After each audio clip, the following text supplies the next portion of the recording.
America की धमकी Iran को लेकर लगातार जारी है और डोनाल्ड ट्रंप लगातार धमकी दे रहे हैं ईरान को लेकर। लेकिन इसी बीच कुछ बड़ी खबरें आई हैं ईरान अमेरिका युद्ध से, जो आपको बताना बेहद जरूरी है। क्या स्थितियां बदल रही हैं या स्थितियां जस की तस बनी हुई है? नमस्कार, मैं हूं नीलू। आज 2-3 खबरों का जिक्र करेंगे। शुरुआत हॉर्मुज से ही करते हैं। हॉर्मुज स्ट्रेट से पिछले 24 घंटे में जहाजों की आवाजाही में बड़ी तेजी के साथ उछाल आया है। बताया जा रहा है कि कई जहाज ईरान के ट्रैफिक लेन का इस्तेमाल कर रहे हैं, जो कि एक कॉरिडोर ईरान ने दिया है बाकी मुल्कों के जहाज को आने जाने के लिए। बताया जा रहा है कि उसका इस्तेमाल बहुत ही फ्रिक्वेंटली किया जा रहा है। तेहरान ने अमेरिका और इजराइल के साथ अपने टकराव के दौरान लगाए गए प्रतिबंधों में थोड़ी ढील दी है और जहाजों के गुजरने के लिए एक नया रास्ता बनाया है। मंगलवार को एनालिस्ट मरियो नौफल ने सोशल मीडिया पर एक पोस्ट में राइटर्स और मरीन ट्रैफिक के डेटा का हवाला देते हुए दावा किया कि हॉर्मुज स्ट्रेट में जहाजों की आवाजाही से यह गुलजार होता दिखाई दे रहा है, क्योंकि अचानक से बड़ी तादाद में जहाज जो हैं वो ईरान के नियंत्रण वाले लेन से गुजर रहे हैं। अब इसके मायने भी आपको समझाएंगे कि क्या वजह है कि इस पूरे रास्ते से जो जहाज है वो निकल रहे हैं अलग अलग देशों के। तो क्या स्थिति बेहतर हो रही है या फिर स्थिति जो है वो बेहतर होने की तरफ आगे बढ़ रही है?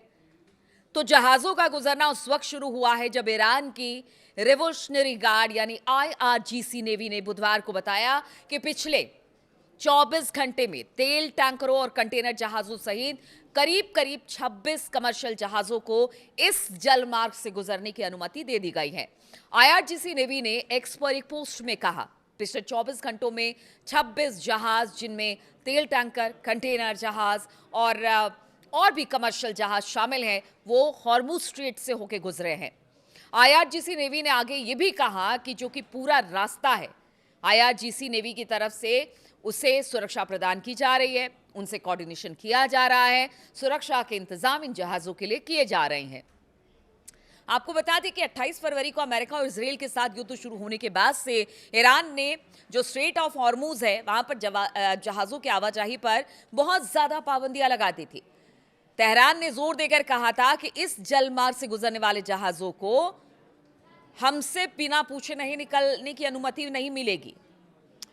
भले अप्रैल में युद्ध विराम हो गया हो और अमेरिका ने नौसैनिक नाकेबंदी जारी रखी हो और ईरान को काफी ज्यादा दिक्कत इससे आ रही हो, लेकिन अब स्थिति कुछ अलग दिखाई दे रही है। तो हॉर्मुज जल डमरू मध्य दुनिया के सबसे अहम ऊर्जा मार्गों में से एक बना हुआ है। दुनिया भर के तेल और लिक्विफाइड नेचुरल गैस यानी कि LNG से यहाँ पर भारी तादाद में जो कंटेनर है वो गुजरते हैं और बड़ा सकरा गलियारा है। और स्ट्रेट ऑफ हॉर्मुज को लेकर ईरान ने पहले ही कह दिया था कि देखिए, ये हमारे लिए ऐसी जगह है जिसको हम छोड़ नहीं सकते हैं, और यही वजह है कि इसी दबाव के कारण आज अमेरिका बातचीत के मंच पर टिका हुआ है। तो इसे हम कैसे छोड़े? तो उसको लेकर यह भी कहा जा रहा है कि देखिए, इस क्षेत्र यानी स्ट्रेट ऑफ हॉर्मुज को लेकर जो अब जहाज गुजर रहे हैं, ट्रंप की धमकी के बाद भी, वो धमकी भी बताएंगे, कल भी एक बड़ी धमकी ट्रंप ने दी है और उन्होंने कहा कि अगर यहाँ पर तेल टैंकर हॉर्मुज से गुजर रहे हैं और उनको रोका नहीं जा रहा है तो ये बड़ी बात है, क्योंकि एक तरह से कह लीजिए कि ईरान ने कहा था कि हॉर्मुज पर हमारा दबदबा रहेगा, हम हॉर्मुज को नहीं छोड़ेंगे, जिनको निकलना है वो यहाँ से बिना हमारी इजाज़त के नहीं निकलेंगे, और अब हो भी यही रहा है। IRGC का कहना है कि हमने सुरक्षा दे दी है, हम वहां पर पूरे इंतजाम कर रहे हैं, हमने एक नया कॉरिडोर बना दिया है, अब जो जहाज उनके बात को मान रहे हैं वहां से निकल रहे हैं। यानी पूरी तरह से अब हॉर्मुज पर कहा यह जा रहा है कि ईरान का कब्जा हो गया है।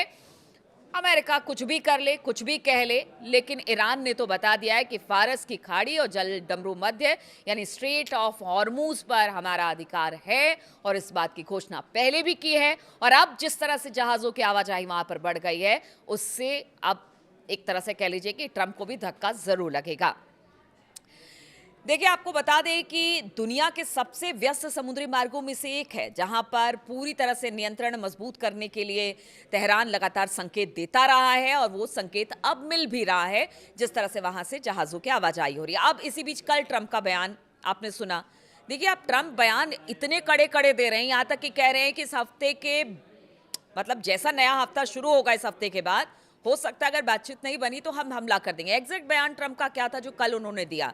उन्होंने कहा कि हम देखेंगे कि क्या होता है, या तो कोई समझौता होगा या फिर हम कुछ ऐसे कदम उठाएंगे जो थोड़े सख्त होंगे। हालांकि उन्होंने उम्मीद जताई है कि ऐसा नहीं होगा। हम एक मौका ईरान को देंगे क्योंकि मुझे कोई जल्दबाजी नहीं है। हम बहुत सारे लोगों के मारे जाने के बजाय कुछ ही लोगों के मारे जाने को देखना पसंद करेंगे। तो इस तरह के बयान ट्रंप दे रहे हैं, लेकिन इसके बाद भी ईरान पर कोई फर्क नहीं पड़ रहा है।